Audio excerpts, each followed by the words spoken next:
Willpower is a very precious instrument in the worldly sense in achieving worldly success.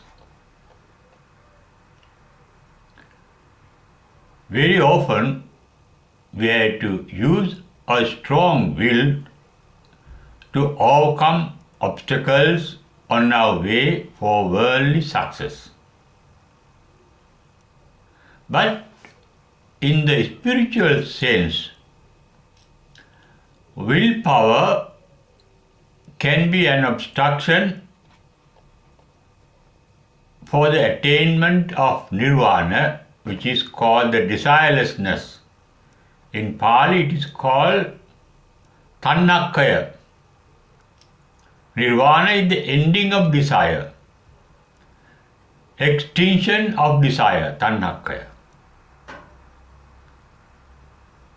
But willpower is a strong desire.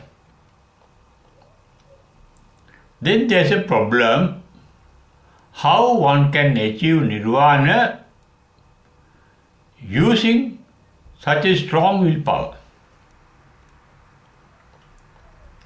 In fact, one cannot be enlightened as long as there is a strong desire for enlightenment. Desire is a fiction. Even the strong desire called willpower is a fiction. It is not an actual reality but appears to be actual reality. If you have a strong willpower to achieve something material or spiritual, you must have a mental image of what we are going to achieve, what we want to achieve. And that mental image is not what you are going to achieve. Nirvana is different from the mental image you have about nirvana. Not only nirvana, any mental image is not what it represents. Mental image is an idea. And willpower is a strong attachment to an idea, which is, as I mentioned earlier, is not a reality. Nirvana is a reality. Buddha has mentioned in number of instances, for example in Nibbana Suttas, especially in Tatya Nibbana Sutta, he refers to Nibbana, Atti Bhikkave Ajatam. There is an unborn state, Abhutam, that is not an event, Abhutan. Akatan, that is not done. Asankatan, that is not composed of things that are available. It is an eternal phenomenon, nirvana. And it is not outside us, it is inside us. It is covered by our thinking. Thinking is based on our desires. There can be positive desire and negative desire. And there can be neutral desire in between. In the very first sermon of the Buddha called Dhammacakkappavattana Sutta, he referred to the cause of suffering as tanha, meaning thirst for pleasure, thirst for happiness, the desire for happiness, enjoyment. Kama tanha means the desire for the enjoyment of sensual pleasures. Pleasures of the six sense organs inclusive of the mind.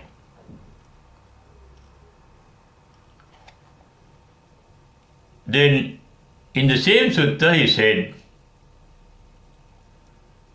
suffering that we ought to end by nirvana. Nirvana is the ending of suffering. In the very first sermon, Buddha referred to nirvana as dukkha nirodha, meaning ending of suffering. Dukkha is suffering, nirodha is the ending of suffering. And in the same sutta, he said suffering is nothing but our thought forms.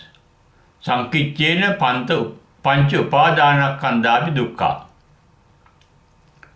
Upadanakkhandha are the five elements that goes to form a thought form. Rupa, Vedana, Sanya, Sankhara, Vijnana. There are five aspects of our thought process. And Buddha referred to this thinking as, this thought process as our suffering. But here there's a problem. We can have pleasant thoughts and unpleasant thoughts. Our happiness is a form of thought, a thinking. Our pleasure is a form of thought. Whatever enjoyment that we undergo is carried out by thought forms. You may enjoy playing, then you have to use thoughts. You may enjoy seeing a drama, a teledrama. You may enjoy reading poetry. You may enjoy playing. You may enjoy talking. All enjoyment we experience as a form of thought. Thoughts are formed by our likes, dislikes, and ignorance. We think of things that we like. We think of things that we dislike, and we think of things that we are ignorant of. Buddha referred to these three aspects of the basis of thinking as Kama-tanha, Bhava-tanha, Vibhava-tanha. Kama-tanha, as I mentioned, is the desire for sensual pleasures. Bhava-tanha is the desire to enjoy the pleasures according to our taste. Different people have different tastes. Bhava means to happen. We want the pleasure to happen in the way that we like. We have taste for food. Some have the taste for sour food. Some may have taste for bitter food or drinks. Some may like strong drinks. Some may like light drinks. Some may like sweet drinks, and so on. We have our taste, we have our choice. And choice getting manifested is called Bhava. Bhava is here the manifestation of the choice. Vibhava means non-manifestation of experiences that are not pleasurable. We wish pleasurable experience to be manifested and non-pleasurable or painful experiences not to be manifested. That is vibhava, not to happen. Bhava means to happen, vibhava means not to happen. And those things lead to our thinking. It is the thinking process that we call the willpower. We think strongly to achieve something. We have a target and we have a mental image of that target and we have a plan to achieve that particular target. All those are mental formations. As I mentioned earlier, targets are needed for worldly success. Plans for achieving targets are needed for worldly success. And a strong will to follow that path, that method to achieve that target is also very strong, essential for worldly success. But at the same time, we can't make effort always. We get tired of making effort. The strong willpower can be retained for long. The mind must relax, mind must rest. There is a basic principle in a primary song or poem. It says, work while you work, play while you play. Play means just playing. Something playing means it happens automatically. In the worldly success, we have to make an effort with a strong will. And that is the fact that we have to accept. But in the spiritual path, in achieving the supreme bliss called nirvana, we have to relax all efforts. That is why nirvana cannot be achieved by the meditation called concentration. Nirvana can be achieved only by the Buddhist meditation called insight meditation. But the tranquility meditation can be a basis upon which we can develop the insight meditation. First of all, the mind must be tranquil. Mind is not tranquil until there is a strong desire called willpower. If you say strongly think, I want to stop thinking, I want to stop desire, I want to stop fear, we can't get rid of any mental evil by willpower. Because willpower itself is evil. You become a dictator. A part of your mind become a dictator and dictate another part of the mind which manifest defile mental ailments. When there is anger, you can't stop it by your willpower. When there is greed or desire, you can't stop it by your willpower. They can be eradicated only by understanding them. Therefore, Buddhist method for enlightenment is relaxing the mind through samatha bhavana called tranquility meditation and observing the working of the mind without using any willpower.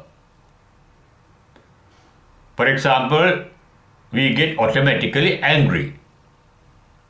That is a biomental process. You have become turned to be angry. It is a generic engineering that lead to your anger or sex or any desire. When you are angry, the Buddhist method is not suppressing anger, not dividing your mind into two parts, anger and the person opposing the anger. One part of the mind is angry and another part of the mind goes against that anger. Then there is a division, and that means there is no harmony in your mind. Even when you are angry, you can bring in harmony to your mind by observing anger without identifying yourself with the anger. I am not angry, there is anger. You are aware, there is anger. In the Satipatthana Sutta, there is a section called Chittanupassana, observing the thought forms.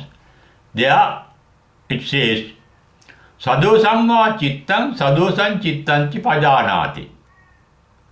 Pajanati means becoming aware. Janati means becoming aware. Pajanati means becoming aware with wisdom. We can be aware without wisdom. That is Janati.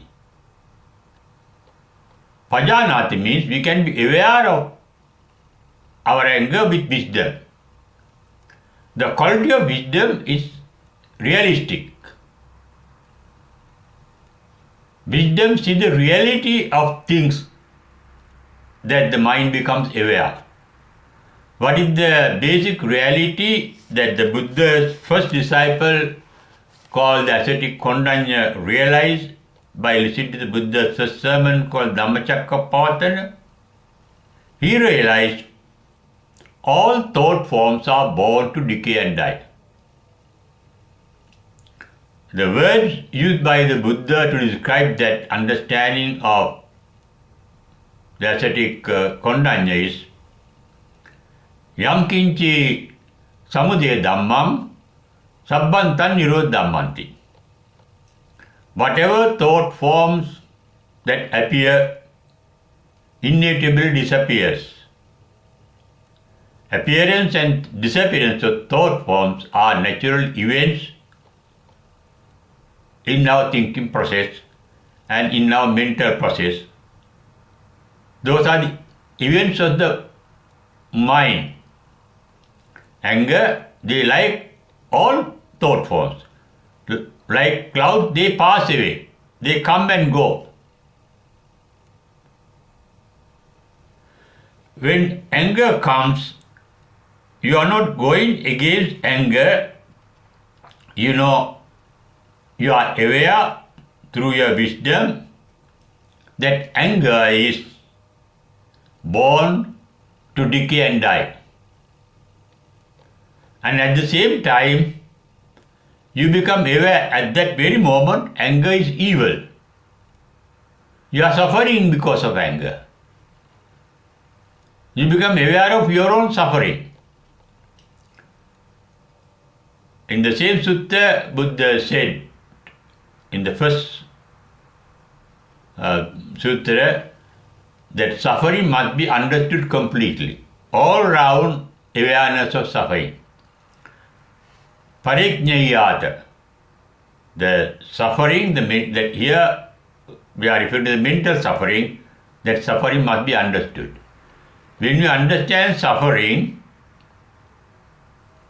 you know that it is evil, that it is not good for you. It is not good for you mentally, it is not good for you physically. You will suffer psychosomatic diseases. It may increase your blood pressure. It may increase your heartbeat. It may increase your nerve tension. And that realization is not based on knowledge, but the instant awareness, the natural awareness. That Buddha says, Vipassana means observing your own mind. Not using willpower to get rid of that evil element called anger or desire, greed or sex or whatever form you get. Observe it. Observe its appearance and its disappearance. Automatically it disappears, and disappearance is accelerated by your observation. When you observe it, you know anger is bad and it won't increase. It won't increase means it will subside, it will decrease. The natural process of death of anger get accelerated by the wise observation of anger. To be enlightened, you have to remove all your bad mental elements. Purification of the mind. The short technique the Buddha taught, following all other Buddhas previous to him, is related in his short stanza called Sabba Papa Sakarana. You don't do anything evil. Sabba Papa Sakarana. The anger has arisen in you. Akarana means you are not doing anything by using anger. That is means no thinking, no speaking, no doing. Doing nothing by the mind, by the word, by the deeds. You just become aware of it and you become until it rises. Vita dosam va chittam, vita dosam chittanti pajanati. When the anger rises, you become aware. Sadosam va chittam, sadosam chittanti pajanati, with wisdom. When it disappears, you become aware. Vita dosam va chittam, vita dosam chittam pajanati. And you don't get attached to that vita dosa tranquil state of mind. You know it also will not last long. Thus, the method of enlightenment is not using willpower to control your mind. To control the mind, there must be a controller in the mind. There must be a self in the mind. There is a controller and the control. But here no control is possible because the controller and the controlled both are the same person, same mind, same thought process. Full awareness of anger is you get absorbed in the anger and you become fully aware of the nature of the anger and you become aware that it is born to decay and die. Therefore, it is the relaxed state of mind that leads to enlightenment and the removal of all mental elements that are harmful to us. Therefore, we have to understand willpower is very useful to achieve worldly success, but it is inimical, harmful in achieving the spiritual success, the final achievement called the sublime bliss of Nirvana. Nirvana is a free mind, free from all thoughts, free from all feelings, free from all mental images. That is called Nirvana, is called emptiness. The Pali word uses sunyata for emptiness, the void. To make the mind void, the willpower must be completely eradicated, but eradicated means not done, must be fully understood that it is strong desire. Desire cannot be removed by a desire.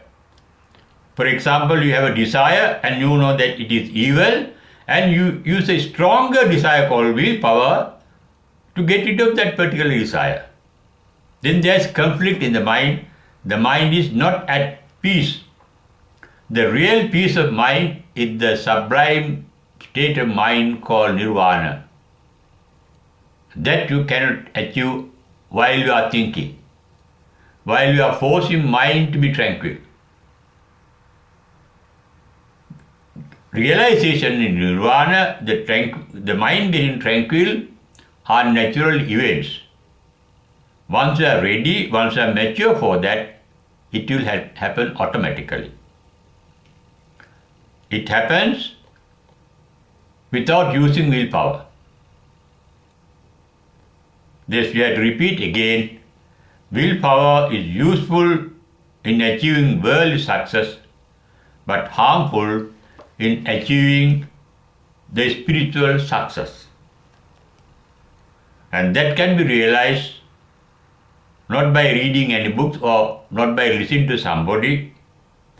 You yourself can understand how the spiritual power can be achieved by willpower. That spiritual power is not the power, but the relaxation of all mental powers. Relaxed mind, free from thinking, free from feeling, free from imagination, free from expecting, free from rejecting, free from all mental activities. That is the state of the supreme bliss we can achieve not by using willpower, but by not using willpower.